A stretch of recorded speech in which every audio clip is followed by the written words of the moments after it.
to the room with my thing up there. We are back! Yeah. How's it going? From the spaceship Mad Science. How's it going, Jimothy? I'm all right, mate. I'm all right. How's it Good. going? Good. Surviving. We're nearly out of this COVID mess. Getting there. Nearly out of it. Phase coronavirus. Yes, there we go. So, greetings, Starfighters. How are you lot doing? Welcome back to Mad Science Films. I'm James Plumb, filmmaker and sexual astronaut. And as ever, I'm joined by my manly co-host. Hey, James Morrissey, filmmaker, other half of the Mad Science team. And I've got a nickname today. I'm just happy because I've got a new camera. Hence the box there. There you go. Yeah. Happy camera day to me. Oh, we need that aside. Come on, guys. Somebody give Jim a nickname. You know, I gave him Angry Jim, but I think it's affecting his life overall. So, and apparently he's not J Diddy anymore. So, shame. I just lose track. There's all these names flying at me, and I just had like one hasn't stuck just yet. So, who knows? Somebody may have the perfect name for me. Well, Manly Jim. Manly Jim. There's been worse names. I'll go with that. That's fine. Let's move on then, James. First up, if you're in the UK, the United Kingdom, and you're a Prime Video member, please check out our fourth feature film for free. That's right, you watch it for free. Just search for Little Monster or click in the link in the show notes below. So, Jim, did you like making Little Monster? Was that something that was fun for you? Making it, yeah, it was a laugh. Yeah, it's all about who you work with, and we definitely had a great group of very talented, very fun people. It was good. Yeah, loads of fun. Some new people for the Mad Science family, bring them to our bosom. Yeah. Have them suckle at the teats. I'm actually really missing filming, to be honest. Like, I really miss getting on set and film something. So hopefully we'll be doing that sometime soon. Yeah, not too long, I'm sure, mate. I'm sure. Yeah. Anyway, getting back to it. On this show, we're campaigning for forgotten masterpieces of genre cinema to be given the Blu Ray treatment with extras, commentaries, all that kind of stuff. So we're going to be hassling some bad boys and getting them out onto Blu Ray. And this week was my choice. That's right. And I decided to go with bizarro horror movie, The Carrier from 1988. So, Jim, I tell you what, I'll give a synopsis. It's a weird one, and it's kind of trailed back, so I think we're going to get into spoilers. Okay. Have to. But here's the synopsis. Jake lives in a small mountain town where he's pretty much an outcast due to people believing that he murdered his parents. One day, this small town becomes victim to some sort of disease that is spreading around and will burn a person to death if they catch it. Which isn't quite right, isn't quite accurate, but I don't want to give away too much. It's a weird one. So, it is a weird one. First time watch? Yes, first time watch for me. I had to watch it in two parts. About 45 minutes in, I got a bit fatigued, almost. What was fatiguing you, James?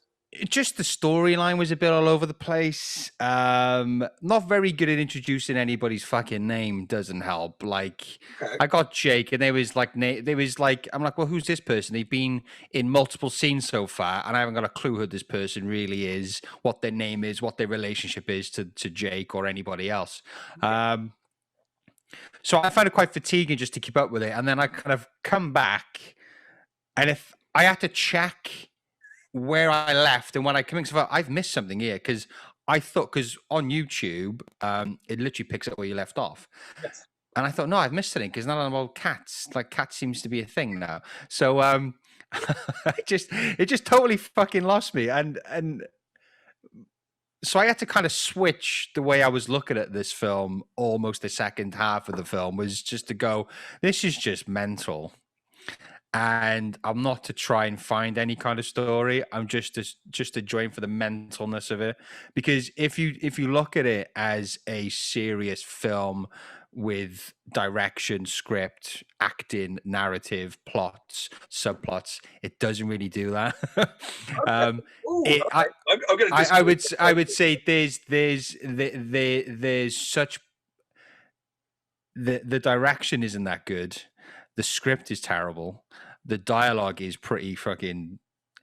Tommy Wiseau, I'm sure, he helped to write the script. Okay. Because it's very much The Room kind of at times. Do you know what I mean? It felt like That's that. not the first time I've heard this, but okay.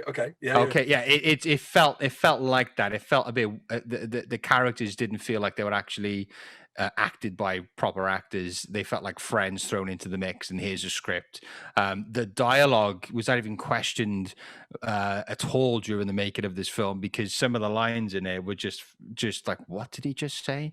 What did she just say? What? I'm sure there was a better way of saying that, but you just Tommy Wiseau'd it, and now it sounds fucking mental. So I did enjoy the gore. I thought there's some really good gore scenes. I think what it is with this, right? I think it's gone. It could have either been a very good mental, funny comedy horror film, or it could have been a very messed up, twisted horror film. And I don't think he was like somebody was stuck in between. I just think they didn't know what the hell they were doing. But because the concept and some of the scenes are very dark, like killing the kids, the baby towards the end, and all that kind of stuff, and the woman with the mirror, and it's kind of, very kind of almost like the Blob 1980s kind of special effects, very horrific. But there is this large element of the film which didn't. Yeah, it was just fucking ridiculous. Yeah. I'm going to jump in there, dude. So go for it. I dug it a lot more than you, it sounds like. So I will agree with one point that you've made, and that the acting, and I also blame that the direction of the actors isn't up to snuff. But everything else I'm going to say, right? So the concept itself is mental in a great way. So at the beginning, you're watching it, and there's like a throwaway line about, oh yeah, watch the black thing doesn't get. Yeah. And then later on, you see the black thing, which on my first watch, I was like, is this a werewolf? And to be honest, on my second watch, I completely forgot about the black thing. So, and it's, there's these massive scratches over his chest, the main character, Jake, and you think, oh, okay, this is a werewolf movie, and the carrier, it's that's what it is. It's not that. The black thing is a complete, just like, where does that come from? Why has that happened? And is never really referenced again after this. No. It's kind of like the way that the virus, the disease starts, and then they completely drop it. I'll give you that. Okay. I think, so the faults are the acting, which I'll kind of come back to, and not a great way. They've got a great concept, but not a great way to kind of implement the story. And so, yeah, they kind of introduce the black thing and they drop it. But okay, so they don't make this easy, and I've got to give them. My chair is making me go lower and lower and lower. 2 minutes. It actually looked like I was melting, like in the carriers. That was good. So let's just focus on how ambitious this film is, right? It's 50s set. There's no reason really it should be set in the 50s, beyond the fact, obviously, to kind of isolate this town. They're very cut off. Sure. The bridge goes out because of the storm in the beginning. And again, that's not really referenced again, apart from the fact that they're trapped, they can't go get help. So it's 50. So costume, props, all of that kind of stuff, right? Massive cast. I mean, effectively, they have huge amount of extras, loads of different boring characters, all of that kind of stuff. Massively ambitious storyline, which, and again, spoilers all through this, guys. I think we've got to. It basically turns into this massive religious war between two factions. There's stuff in there. I keep on and again, on the second and third watch, I'm still kind of trying to process what they're trying to do, and I'm not entirely sure. A lot of people I've seen online have kind of talked about it being almost like an AIDS metaphor, and this is late 80s, so that would make kind of sense. Weirdly, I think it's even more prescient nowadays in the coronavirus, where the whole touching stuff. I mean, if you remember during the first lockdown, it's what can it be transmitted by touching it stuff and all of this stuff, all of this stuff. That felt you know, watching it, like the first time I watched this was before all the Corona stuff. Watching it again now, I was just like, whoa, okay. You know, like in the early days where they were like, oh, you know, maybe wear gloves and shit like that. You know, again, we're living in this world now.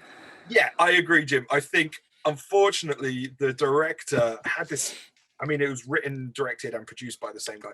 I don't think he had the skills, and this is his only writing, directing credit. He didn't have the skills to kind of take this amazing concept, with some interesting themes in it, and turn it into something. It's shot really well, I thought, and there's a couple of Evil Dead connections to the film. So the DP, who I'm completely blanking on who the DP is, so I'll flap that up there, was the same DP that Sam Raimi's worked with a number of times. The score was by Joseph DeLuca, who again did the Evil Dead films. And interestingly enough, the sound FX recordist was Mr. Bruce Campbell. So a lot of the screams and the sound effects there was Mr. Bruce Campbell himself. I've actually got on my notes, I kind of like the crowd squabble. That was very, that was mixed in quite loud, and I quite enjoyed the off-the-cuff kind of comments from the crowd. Like, he's this, he's that. It was quite interesting. Oh, Bruce Campbell, I didn't know that. So it's a weird little connection. So I don't know if there's any direct connection with Sam Raimi, or whether the director was just a fan and brought like, you know, a lot of the team on. Yeah, it was well shot, you know, like it looked good. Like I said, like some of the gore was very good. And the concept, I didn't mind the concept, but I think particularly when you go into like dissolving people, you know, books eating hands and stuff like that. I mean, I think you got to be very on top of your game as a director, because you could slip into this is ridiculous territory. And it gets so you need. I think that's the thing, mate. With the poor acting and a very on the nose script, that turned it into melodrama. Yeah. It did. I kind of. There was so much potential, and I think that's what kind of annoyed me with it a bit, is like there was a lot of potential there, and I think if he handled it a bit better, you know, like that, like you said, the warring town at the end split. They almost had like through plastic sheets, like their own little like army uniform, didn't they? As they go into war. Yeah, I love that. I love the bit where they're throwing the cats on the wall just to solve it. It was like, so I took enjoyment if I just with that idea, mate. No, but this is the thing. So if I just forget about things that are not making sense, if I forget about I don't know who the hell is who and what their agendas are, if I kind of dismissed all those things which you have to acknowledge in order to enjoy a film usually, and just enjoy it for the batshit craziness of it, there was a lot of fun, and it was funny in its ridiculousness as well. There was humor there. Whether that was intentional, I don't know. But it was kind of The Room-esque, where The Room was supposed to be a serious film, but it was just ridiculous. It's that sincerity, which unfortunately, like, again, I don't think he would have realized. I don't think the director would have realized it until he put it on screen in front of an audience. Yeah. And probably would have been disappointed by the reactions of some of the people. Again, absolutely spot on with a connection with The Room there as well. You know, if we're to believe everything that happened in The Disaster Artist, similar kind of thing. But I forgive it all. In the same way, a lot of the films I pick, they're not entirely successful experiments. I love the mythology that he creates. I love this idea that, you know, if he touches something living directly, it's fine. But if he touches an inanimate object and then somebody else touches that, it kills them. Like who thinks of that? And then, you know, again, he's kind of thought it through to this weird illogical place where it's like, oh yeah, but you know, you can test it out with animals, cats, which leads to some of the best lines. Cats or death, Jim. Cats or death. Cats or death, Jim. Cats or death. Cats or death, Jim. Cats or death. Cats or death, Jim.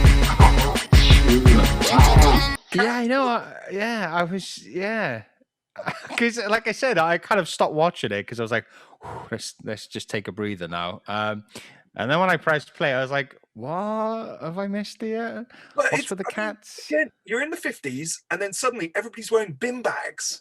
And yeah, I think that also that doesn't help with keeping track of which characters which, if mostly they're completely obscured by bin bags or headdresses and all this kind of stuff, almost looking like a weird version of the Nativity again, going to the religious thing.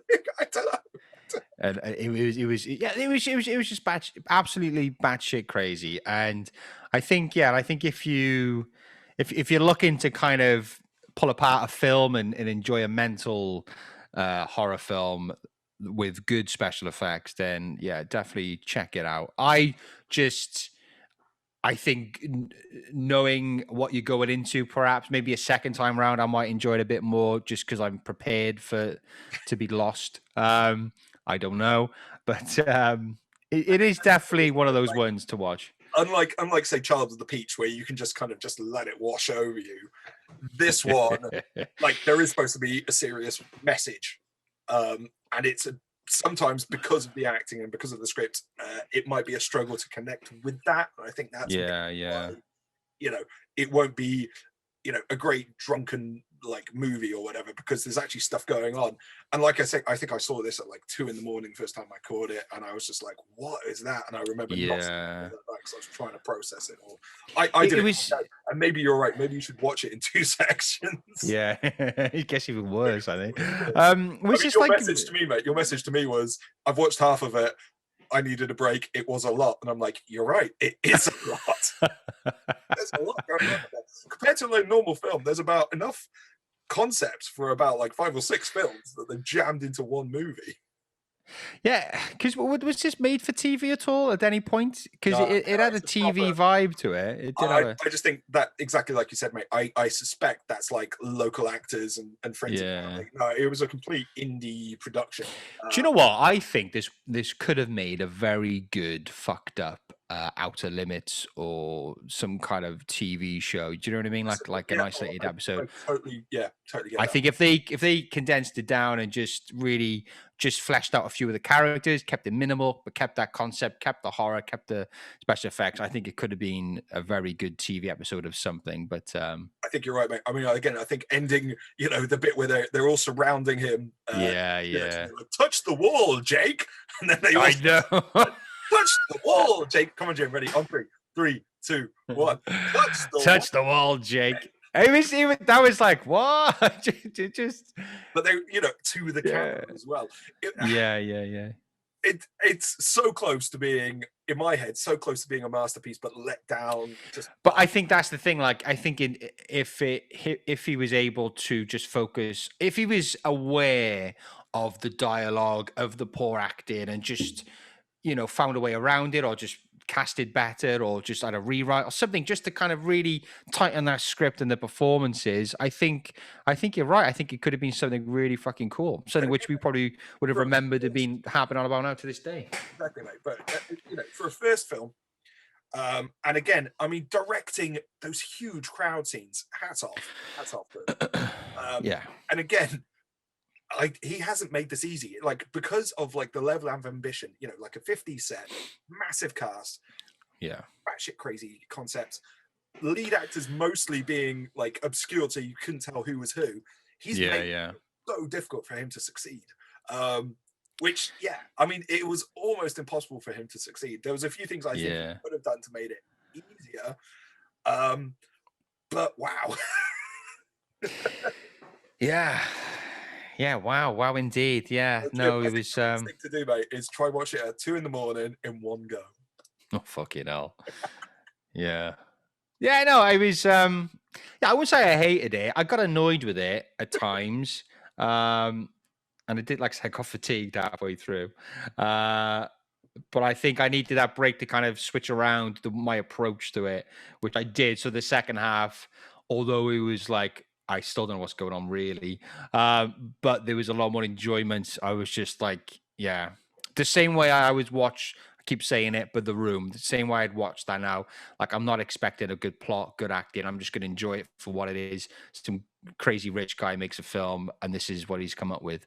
I've actually, a film we produced later on in '92 called Hellmaster. Have you seen? I haven't watched it yet. Yeah, John Saxon's in it as well. And David Emge. Is it Emge? Emger? He's in it too. So that looks pretty cool.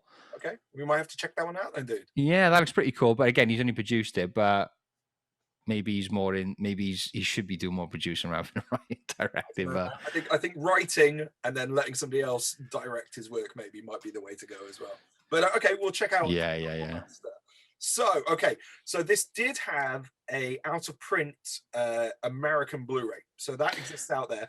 But from what I've heard, there are massive technical issues with it. It was put out by. Okay. Was it Code Red? Is it Code Red? Yeah. So apparently on the disc, we've watched the theatrical version, but there's also a director's cut, which is 10 minutes longer, which I think Jim might have broken you. Yes.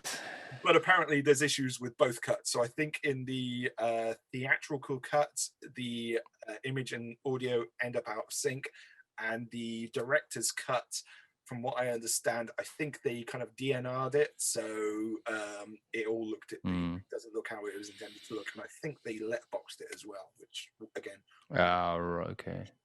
So, bearing that in mind, Jim, which Blu-ray labels do you think would be best placed to put this bad boy out? It's quite you could go with the usual, or look at ones you kind of love, the pandemic, the virus kind of. You look at Arrow, they might do a good job. I think they got the Crazies, haven't they? You could maybe double bill it with that. Perhaps. Yeah, I think somebody who could, like, if there's all other versions and cuts and behind the scenes, I think perhaps Arrow. Maybe 88 or no, maybe no. It's a difficult one, isn't it? I can't, like, I'm trying to think of similar, but it's quite unique, this film. But yeah, I think a label that will do it justice, restoration, behind the scenes, get those other versions in, and yeah. What about yourself? Yeah, similar. I'll go with Arrow. Again, it's a little bit later than their other stuff in the American Horror Project, but it's a similar thing, independent American horror cinema. So yeah, I'd say Arrow would be best place. They could, hopefully track down the director, have a chat with him. I'd love, a full commentary, double disc with, as you say, double bill with the Crazies. Yeah, the Crazies. Do the director's cut and the theatrical cut on the disc as well. Great. I'd watch that definitely. The other one, if we're looking at US, I think maybe Vinegar Syndrome as well. They put out a lot of like indie American stuff as well. So yeah, I think Vinegar Syndrome or Arrow. Good guys. Yeah. So Jim, cool. What recommendation would you say? Follow this up in a double bill? Oh, this question. I don't know. I really struggled with this. Yeah, I would say I'm terrible for saying the films during my little talk that I'm going to recommend, but I would say The Room. If you like mental dialogue, particular, something to kind of laugh at in a very nice way, I guess. So The Room.